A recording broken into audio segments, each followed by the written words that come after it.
Okay, let's do this thing. What's up, everybody, and welcome to my Impact Wrestling review. I know I didn't do one last week. Honestly, I was a little bit under the weather, and I just didn't feel good. That's why I only had one review last Friday, because I just didn't really feel good. But I am back, and they are in Philly this week. We are a few weeks away from Rebellion, and we do kick it off with Josh Alexander basically talking about what happened last week with Moose. Moose going to his family's home where his wife and kid is at, giving him those papers, to sign the contract. Basically, Josh, say you don't cross this line. He wants to kick Moose's ass more than ever. And, we don't say like he's a husband and a father. He's currently feeling, pain, loss, disappointment, and stuff. And, Rebellion, he's going to make sure Moose feels that same way just like him, because he's going to take something that means something to him, and that's the one thing in the world, and that's the world title. As Josh basically went on and said, like, Moose doesn't understand, you don't get just walking into my house and everything, and I think you can get away with it. And he said that Impact Wrestling is his home. And he told that the door is open and you need to come down here right now, which Moose did come out there and whatnot. And basically says, why are you so angry? You failed to protect your family, that you're going to, just like you're going to fail to get the world title at the pay-per-view. And you should be thankful, because I am, Moose, I'm a great human being, as he says. And, when you defend it and whatnot, you lose. Maybe I can teach your kids something about what a real role model is, okay? Not a failure like you. Next thing you know, Josh and Moose started brawling with each other then. They ended up brawling to the back then, where I guess they went upstairs somewhere. And Josh was going to throw Moose over the balcony until several other wrestlers held both of them back then. So very good opening with them. Josh, I guess, now hell-bent on trying to kill Moose at this point, but a very good promo from him out there. Gets Moose just leading into the pay-per-view and stuff, just hyping it up, and just, I guess, using anything to get this guy even more pissed off and whatnot. So not a bad promo from both of them. I really am looking forward to the match coming out at the pay-per-view, so we'll see what happens. Basically, Scott D'Amore told Josh that you need to calm down, okay? I need you to save all that until the pay-per-view comes. And they also, I know they talk about the whole WrestleCon Multiverse Madness show. What a very interesting card, by the way, though. Interesting, I know Ishii, they're going to be getting to go against Eddie Edwards. Eddie Edwards is representing Pro Wrestling. No, I forgot he was the GHC champion at one point over there a few years ago. So, yes, Eddie Edwards has wrestled for Pro Wrestling Noah before. So he had Noah versus New Japan then. But next was the final spot to get into the X Division triple threat match. A triple threat match between Willie Mack, Laredo Kid, and Speedball Mike Bailey. Honestly, it was already kind of easy to see who was going to win this. I enjoyed Mack doing the Razor's Edge, a little bit of a tribute to Scott Hall right there, and stuff, which which he did it. But Mike Bailey ended up winning the match, though, doing like his big, what they call the Ultimate Weapon. Well, that's his move, but like a damn near 630 knee drop and stuff. But he called it the Ultimate Weapon. But it was a very good match. It was kind of easy to tell who was going to win, given that they got this Ace Austin, Mike Bailey thing going on and stuff. So obviously it's going to basically lead in what happens at the Rebellion show when the X Division title is on the line. I don't know if I ever mentioned this, too. I actually got a chance to see Ace Austin at an indie show not that long ago. Not last week, but I believe it was the week before, and whatnot. My brother, he's working for a wrestling promotion right now. It's Wrestle League, and he was the referee, and I didn't really know what the card was. I was just going to go out for support, and I wanted to see what, not really seen an indie show in a long time, but I didn't know Ace Austin was on the card, because I remember I heard that music, and I'm like, oh, wait, I know who that is, and Ace Austin was there, so it was cool to see him live and whatnot. So that wasn't that bad. So I just want to tell a little bit of a story about that. The Bullet Club was in the back, as Jay White talked about the referees in both New Japan and Impact seem to be always against Bullet Club and everything. Jay White, man, they were able to get rid of GOD. Just had the whole crew turn on just G.O.D. and Jado. But Jay White basically said, these referees, they screwed up, especially with the match with the Motor City Machine Guns last week, and they want a rematch, because they are getting their rematch, and that the J and Bay connection is going to reign supreme over the Motor City Machine Guns. Carl Anderson basically started talking to how the Good Brothers are the tag team champions, and they will get him back tonight in this Lumberjack match against Violent by Design. So Not a bad promo from there. Mahabla Shira, I guess he's back again. This guy just gets hurt, disappears, and just happens to find a way back. But he's with Rod Sin out there. Steve Macklin went against Heath. Heath, try not to say Slater, but yeah, Macklin. It wasn't a bad match or anything. Macklin got the win with a roll up. I don't know why he needs to kind of cheat the win, especially against Heath. I know Rhino was out there, but Macklin still won.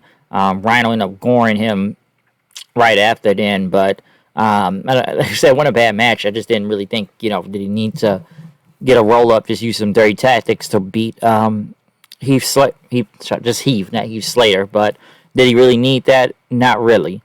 Next, they went to Tennille Dashwood with her All About Me talk show with Caleb Conley, but Caleb Conley was going to be the host this time.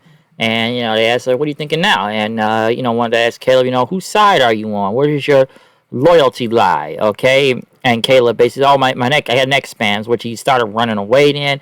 Goes into Madison Rain for her locker room talk show with Johnny Swinger, talking about Tony Atlas's foot thing or whatever was going on with that. Because,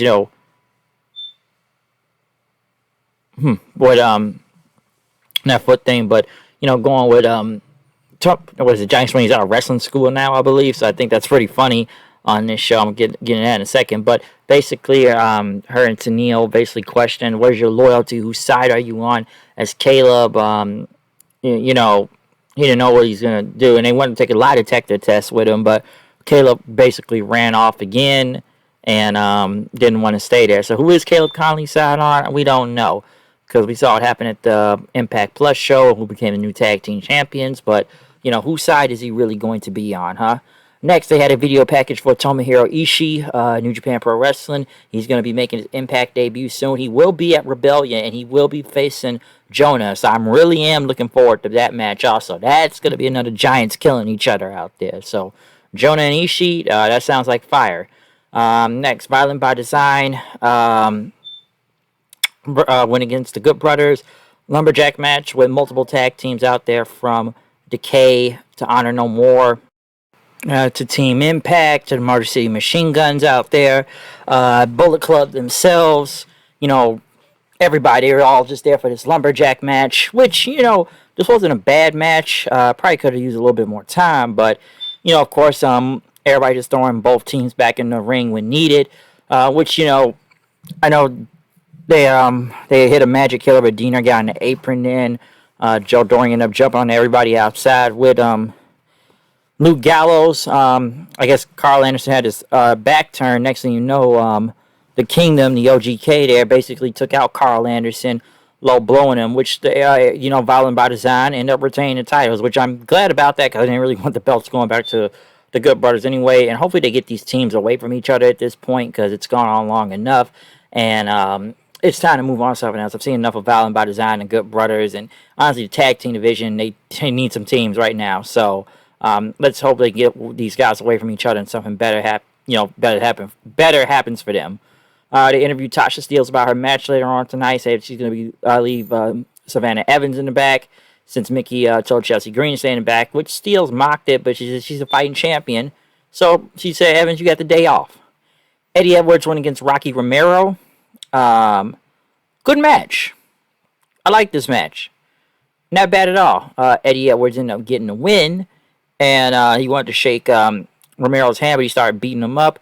Jonathan Gresham, who we have not really seen in a good minute now, I think he was beat up last time I checked by Honor No More, which, like I said, the Ring of Honor champion himself came out there to make the save. He helped Romero, but Romero pushed him back, which Gresham, shook his hand, which he did shake it. So I guess Gresham's going to try to go against Honor No More, given that he was taken out by them.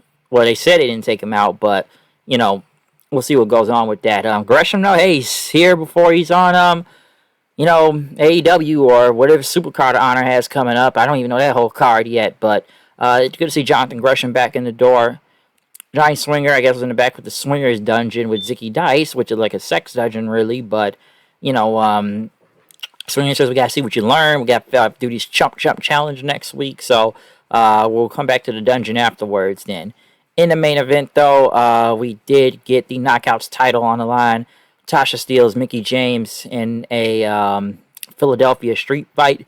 Very good match. I enjoyed it, other than the I am the table spots, which these tables do not break in Philadelphia for some reason. Being power bombed into it and landing on it, the tables will not break. But I did enjoy this match just from trash cans being thrown and parking stop signs and stuff. But this was good. Savannah Evans, of course, was going to get involved. Like I said, I don't know why the tables don't break, but of course she was going to involve until Chelsea Green did come out with her own chair. But she ended up just sitting there then and letting Tasha Steelz and them basically get the win and take out Mickey James, and Tasha Steelz retain her Knockouts championship. But after she and Savannah Evans left, Chelsea Green sat there and just looked at Mickey James, started, I guess, just talking a whole bunch of mess. Next thing you know, they start slapping each other while she's sitting in the chair. I thought it looked a little bit ridiculous with the slap fight into the chairs. But James jumped on her then and knocking Chelsea out of the ring. Next thing you know, Matt Cardona showed up and basically hit Mickey James with a big radio silence then, and then they picked her up. And Chelsea used her cast arm to hit Mickey James, knocking her on the ground. So Chelsea Green finally turned heel, which we all saw coming, and the turn was going to happen sooner or later. And yes, they have aligned her with her husband, Matt Cardona, which I've said before, and I've seen what they've been doing around lately from NWA to GCW as this heel team and stuff. So it does work. It really has worked, and I've seen a little of it, and he's not bad. He's better as a heel, okay? Both are better as heels, especially Cardona. Cardona as a face sucked. It sucked very, very bad. It did. It just sucked. But right now, Cardona, he's doing real good. I can say that. Like, I do enjoy this new Matt Cardona, like this whole heel thing. Like, with him and Chelsea Green, it should be good. I'm assuming they're probably going to bring in Nick Aldis, possibly. I know Nick Aldis and, Cardona just faced for the NWA title, I believe, last week at that Crockett Cup, if I'm not mistaken. So that most likely could be leading to a tag team match at Rebellion. We'll see, but it could be a mixed tag match. I don't know. I don't know who's gonna be if it's a mixed tag match, but they possibly will bring in Nick Aldis. As for Tasha Steelz, like I said, I wonder who her next opponent is going to be. We don't really know what's going to happen next with her, but like I said, it was still good to see her retain the title out there. But other than that, a very good episode of Impact, a really good episode of Impact, I should say. They had a lot going on in this show. Very stacked up, and a lot. And I did, like I said, I liked the ending. I liked basically the majority of the show, okay? Really good stuff, especially leading into Rebellion, and this multiverse madness thing, I guess, is for next week. So, I enjoyed it, okay? I really did. But other than that, I'm done with this review. Comment, subscribe, follow me on Twitter at HoodedKnight890. I'll see you guys then. I'm out. Peace.